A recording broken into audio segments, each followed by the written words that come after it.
How's it going, guys? In this video we're going to go over Boyle's Law and some of the problems that require the use of this formula here, P1V1 equals P2V2. So first off, what is Boyle's Law? Boyle's Law states that the volume of a gas is indirectly proportional to the pressure applied to it. So basically, as pressure increases, volume should decrease, and as pressure decreases, volume should increase. So we're going to quickly go over kind of what that means in reference to this formula and kind of just write it out.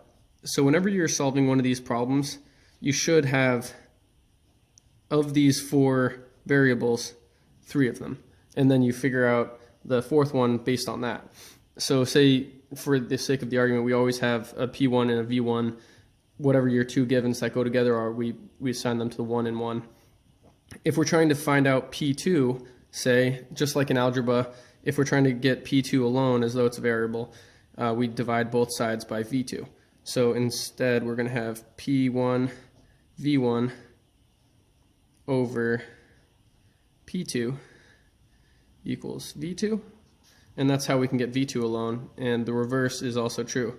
We can have P1 V1 over V2, if we want, to get P2 alone.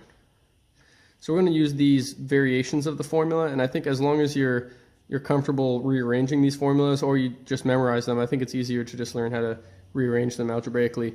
You should be well equipped to handle like any of these types of problems. So I think there's a couple ways to kind of keep this law in mind and kind of memorize it. One of them is to think about balloons. If you're familiar, whenever there's a balloon in really cold air, it can look deflated. And whenever a balloon is exposed to really high temperatures, it can actually explode or burst and pop, kind of randomly seemingly, but it's from the temperature. But I think there's a really easy way to remember it, and I'm just going to do a quick demonstration with that right now. All right, guys, so Boyle's Law says that as pressure goes up, volume goes down, and as volume goes up, pressure goes down.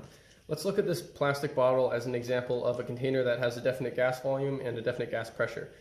We'll call them P1 and V1. Generally speaking, taking off the cap of the water bottle will obviously increase the volume that the gas inside of it can move around in. So that diminishes the pressure quite intensely. That's why when you try to squeeze a capped water bottle, there's a lot more pressure repelling your squeezing versus if you try to crush an empty water bottle, the pressure just, the volume and the pressure can much more easily be changed. Now the same is true if the bottle in some way changes volume, say it decreases its volume, the gas pressure inside is going to increase. That's why I say if I squeeze this bottle just a little bit, now I uncap it, makes that sound there, where the extra volume tries to shoot out because it's trying to accommodate for that, that difference. So it's just the same as if you squeeze really hard on the bottle. You can actually get enough pressure sometimes that the cap will shoot off. And if you really decrease the volume, kids used to do this on the school bus all the time. Now you can barely even squeeze that with all your force. The pressure is much higher in this than it would be in a normal bottle. You can even see some water vapor there. So that's the way I like to remember Boyle's Law. All right, guys, let's go into a couple different examples of problems that involve Boyle's Law. So first off, we'll just do probably the most straightforward type of one. Let's see here.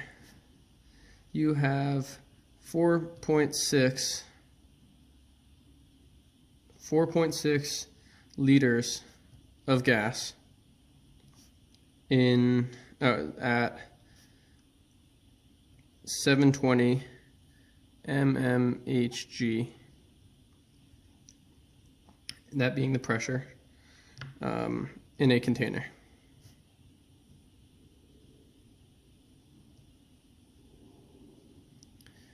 Let's see, how much volume will it have, or I'm sorry, how much pressure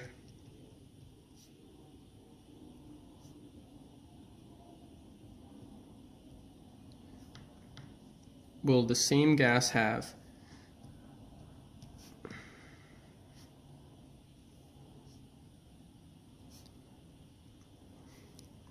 if the volume is reduced to 4.0 liters. So now think about the water bottle example there. The volume is being reduced, so what can you expect to happen to the P2, which is what we're looking for here.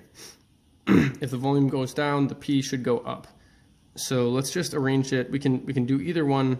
So in this case, let's see, we're looking for P2, so we can do P1 V1 over V2 equals P2. Now let's sub in for what we have. We have 720 millimeters of mercury as our P1. Then we have our V1, which is going to be 4.6 liters. And that is going to be divided by our V2, our final volume, which is 4.0 liters.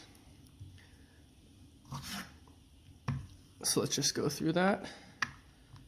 We have 720 millimeters of mercury times 4.6 equals that divided by 4 equals 828.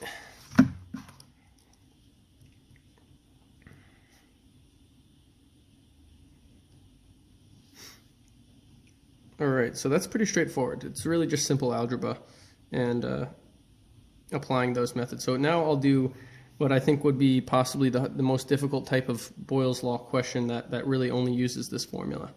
Okay. A sample of a gas occupies 54.5 ml at 1.05 atmosphere. What volume will it occupy at 740 millimeters of mercury? So right away we see there's different types of pressure units here. We're going to have to do some kind of conversion. So let's break it down. I think for me personally, the thing that I like to do most is get all the units consistent and then do the math. We know we're looking for V2 here, and V2 it's going to be the reverse of this, so is equal to P1 V1 over P2. That's going to be basically what we use to solve this after we get our all of our units in order. We have 740 millimeters of mercury. Now we're going to multiply that by the conversion factor. 1 atmosphere is equal to 760 millimeters of mercury. And let's see how much it is. So we have 740 times 1, we don't need to do that, divided by 760. We have 0.973. We can round up to 974.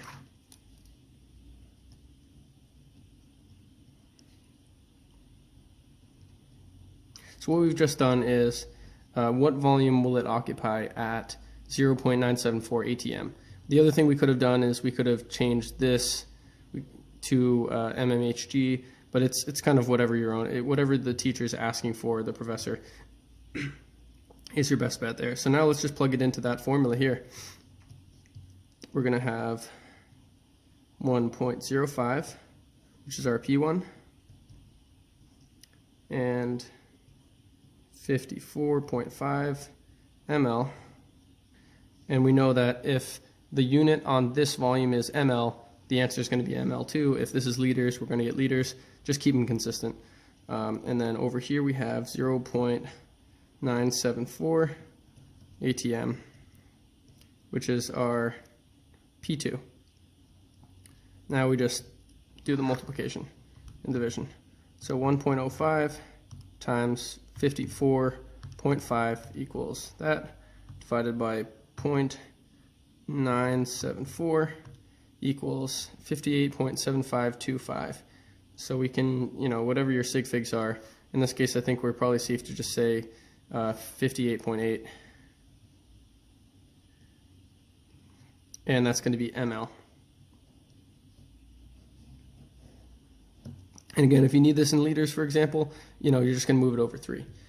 So yeah, that's kind of a quick overview of Boyle's law. It's going to get a little bit more complex in the next video. I think we're going to do the combined gas laws, which you get into. There's a lot more types of questions that professors can ask, but this I think is a pretty solid overview of Boyle's law. I hope this helps someone.